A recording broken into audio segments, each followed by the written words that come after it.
we continue now with our study of the Christian in the arts, we recall that historically there have been those in the ancient Greek tradition who have argued for certain standards of objectivity for beauty, such as proportionality, harmony, simplicity, and complexity that I've mentioned briefly.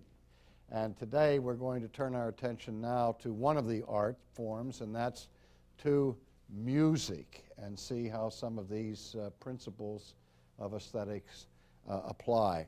Anytime I think about the phenomenon of music, I find it almost quickening within me a sense of a mystical response to the profound mystery that's involved in the very making of music. And I think also of the conferences and seminars that we do and have done over the years at Ligonier, where we have people who use American Sign Language to communicate the messages and so on, and the words of the hymns to a group who attend who are deaf.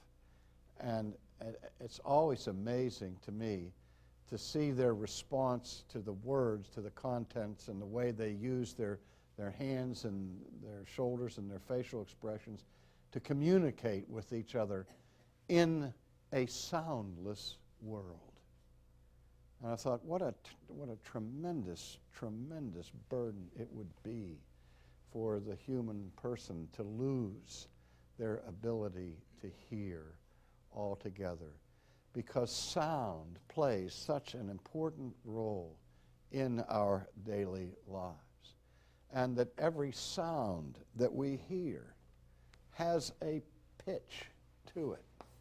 And again, I stand in awe at musicians who have what's called perfect pitch, which aren't many that do. But they can not only tell the sound or the note, the tone of a note on a piano or on a violin or on a trumpet, but I heard of one lady that would say, well, my cat purrs in B flat. And that's true. They can identify the tone that a bird chirps in or a cat purrs in, because there are certain definitive, what they call colors, to each tone that the ear picks up. And just like we look at things visually and we see many, many, many, many, many different shades of red and abundantly number of different shades of blue and green and so on. And we can notice their differences because we see that in visual perception of color, that that exact color is measured mathematically by the number of vibrations of the light wavelength that produces that visual experience of color. Well, the same sort of thing happens with tones that we hear in our ear, that sound waves also vibrate, and there are mathematical precision, mathematical ranges within various sounds that we hear. And certain people have been able to acquire, it's not a natural thing, but have been able to acquire this idea of perfect pitch and be able to identify and recognize a tone when they hear it. But music is not made up of a one tone. Music is made up of all kinds of tones, either played in a sequence, do, re, mi, fa, sol, la, ti, do. We've taken just certain individual tones and put them in a sequence and produce a melody. Or we can take tones, 3, 4, 5 tones or whatever, and play them at the same time and produce a harmony, which may be pleasing or unpleasing to the ear. But again, we hear tones of sounds daily with birds, with the wind as it whistles across the landscape. And the sounds that we hear have a powerful ability to impact the heart and the soul. That is, to affect our moods, to affect our behavioral patterns, and even Plato in the ancient world was very much concerned about the popular music of his time because of the tremendous impact it had, obviously, on the behavior of the young people of Athens. I find that fascinating because when I look back to my own youth, I think about how much of our youth culture was conditioned, if not determined, by the popular music of our day. And we were all, as it were, slaves to the radio shows that played nothing but popular music. We knew all of the disc jockeys, and all of them offered the opportunity for us to call into the radio station and ask a special playing, for my girlfriend Vesta, please play me When I Fall in Love. And so there would come Nat King Cole in the air, and the disc jockey would say, RC, send in this request for you, Vesta, wherever you are. And I would know she'd be listening because we all listened all the time. And one of the great inventions of my adolescence in terms of popular consumption was the portable radio. And to be able to go, we would not go anywhere without carrying those large-handled portable radios with us because we grooved on the music. Now, the music that we grooved on when I was a teenager is considered, funny and ridiculous in the modern genre because we didn't have MTV and we didn't have hard rock and all of that sort of thing that's popular in today's. Mostly what we had in our day were ballads as the features of love songs that were so dominant in popular music. But that created how we interacted with each other, boys and girls, in our adolescence based on the lyrics and the sound of these torch songs and these love songs. And not only that, these songs created an atmosphere and a rhythm by which people were able to dance. And so we not only listened to this music, but we learned a different form or specific form of dancing to go along with that music. And so it's just amazing to me how much impact music can have on individuals. And that impact doesn't stop when we go through adolescence. It continues throughout our entire adult lives. And it begins before we're adolescents. I've watched infants begin to move and simulate a dance pattern as they're listening to different forms of music. And people use music intentionally to create moods. Again, back in the 50s, mood music was a very important element. And so if you wanted to buy the newest LP, you could have music to iron your clothes by, or music to dine by. And you had elevator music. You had music coming into the dentist's office to provide a comforting sound to your ears that would perhaps drown out the terrifying sound of the dentist's drill. But this is not new. From all history, we've seen that people understand music has a powerful influence on people's behavior. Think back to the Old Testament and the explosive temper, the madness that was suffered by King Saul. And yet, in order to calm his spirit, he would bring David in to play music for the king because his music was soothing. You've heard the old saw that music soothes the savage beast. And so music can be used to calm the spirit, to excite the sensuous desires of people, to take care of the snakes in Hamlin, where the Pied Piper, well, that's a myth, of course. And you see snake charmers on television, but then the debate is whether the cobras are moving to the music or to actually to the motions of the snake charmer himself. That's another question. But there is a pattern or a rhythm by which even these lethal animals can be somewhat tamed. Now, I've seen music being used in greenhouses to promote growth of plants, and the argument that even plants are in tune to certain forms of music. I can't verify whether that's something that's really true, but I know that people try it and do it. But if you want to see how music is used to create moods, just pay attention the next time to the movie that you attend. When was the last time you saw a movie that didn't have a soundtrack? I mean, the movie is one thing that's going on, the visual dimension of what you see, but that's enhanced or enforced by the soundtrack that carries the motion picture along. And when the music changes to eerie, mysterious music, you know it's time to watch out because there's something suspenseful and scary that's about to happen, and so on. And so, I mean, I still can't think of, I can't hear the William Tell Overture ever without thinking of the Lone Ranger, you know, because that was the theme song for the Lone Ranger on the radio.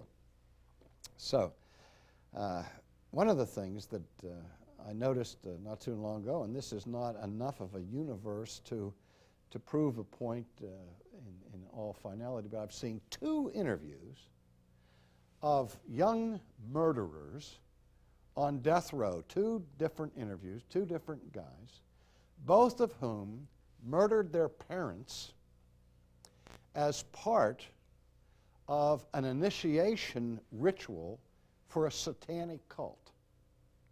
So in order to prove themselves worthy of the cult, they carried out the massacre of their own parents. And in both interviews, these young people were asked how they progressed from their childhood thinking and worldview to this kind of behavior. Now, again, these kids, or young men by this time, who were giving answer to these questions were practicing, if you will, psychoanalysis on themselves, and they were not certified to do that job, but their testimony was remarkably the same.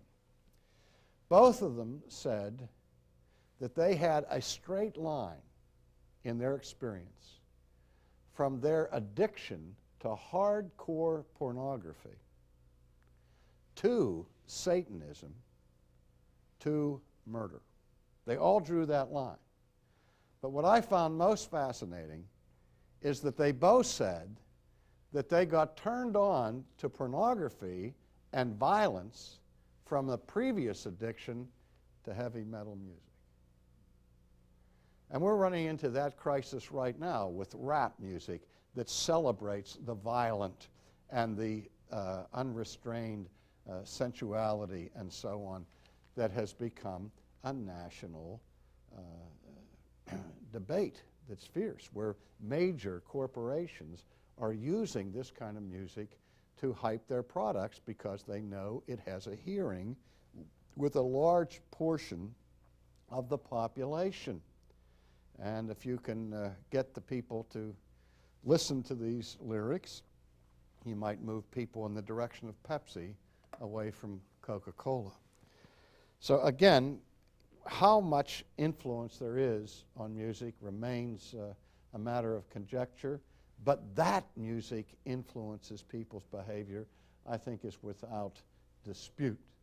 One scene I remember from a movie that illustrated that was Ferris Bueller's Day Off. I don't know if any of you have seen that movie, but in that particular escapade that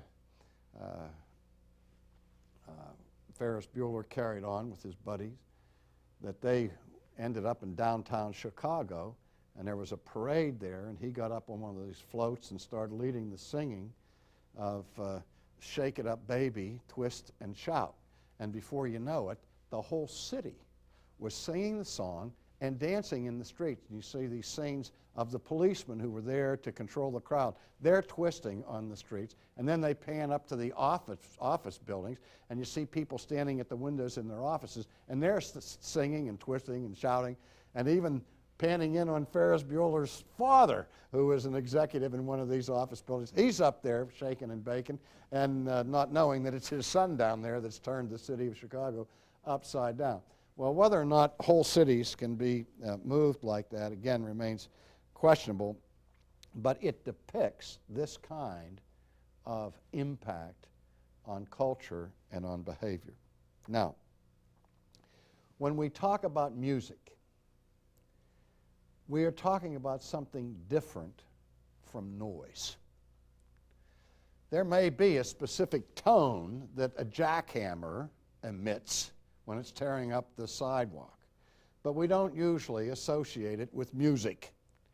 Music is a little bit more sophisticated in that, and here's where we run into these principles of aesthetics that I've talked about already, principles of proportion, harmony, and so on. Now, in music, the basic elements that make up music, as we know it, involve the elements of melody, harmony, rhythm. What else? Anything else? How about timbre? It's pronounced completely different from what you think it would be pronounced. Texture, form, so on. These are the inherent elements of music as we encounter it. Now, timbre has to do with how the sound is influenced by the instrument or the mode in which it's expressed. For example, if you hear the tone of B flat played on the piano, it sounds one way, and it'll be pitched exactly at B flat. Now, if you hear a B flat played by a violin, it's the same note, the same tone, but it sounds different because the timbre of a violin is different from the timbre of a piano. And if you hear that same B flat by an oboe that gives you that deep, open sound, it's the same note, the same tone, different timbre. And so the instruments themselves add to the variations of and the elements that are involved in the music that we hear. Again, a melody is not made by one note. Oh, you can use the same note, but you can have a sequence. The first tune that I learned on the piano was called Middle C. And it started off with the index finger of the right hand touching middle C, and you've played the song, and you had to sing along with it. I am playing middle C. And you shift it to the left hand. I can play it well, you see. Now notice that whole song was composed on one note, repeated all the way through. But again, it was a song because there was sequence of tones. And so you did have a melody, even though it was the same tune, and it wasn't a very interesting melody. It was a pretty simple, not only simple, but simplistic melody. Now, music also has, in addition to the melody, and the melody has almost or virtually an infinite number of ways in which you can stack or relate individual tones to each other. There are 12 tones in the scale, and it's not like you only have 12 ways of producing. You take those 12 tones and you can relate them in billions and billions of different ways. That's why there's always new songs, new melodies that are being created every day. Now, in addition to the melodies, there's the harmony. And the harmony is when you have more than one tone played at the same time. We talk about chords or tritones, or we record about chords that are made up of 3 or more notes, or even of chordal fragments that are made up of 2 tones each other. And there is, again, a mathematical relationship between the tones that are used to make up chords. You take a child who goes in and discovers the piano in your living room and wants to be a musician and sits down and starts banging on the piano and hitting several notes at the same time, but you notice immediately that what you're hearing is not music, because all of the principles of proportionality and of intervals that make up proper harmony have been violated, and now that sound is reduced to an irritating noise. It's not yet really what we call music. Harmony has to do basically with a mathematical relationship between the tones that are used simultaneously. Now, after our last lecture, and I pointed out these principles of melody, harmony, rhythm, and so on, one of the people in the studio audience came up to me and he said, you know, what do you say about jazz? Because jazz doesn't have any of those elements. It has no proportionality, it has no harmony, it has no melody, and it has no complexity. And I just smiled, and he said, what's the matter? I said, well, the thing about jazz is that it has all of those things. You just haven't recognized them because the harmonies are different. He said, well, I just thought that jazz was spontaneous. I said, it is spontaneous. In fact, the definition of jazz is improvisation. But there are different ways of improvising music. You can change the rhythm from the way it's written, but it's still an ordered, rational, mathematical rhythm that is used.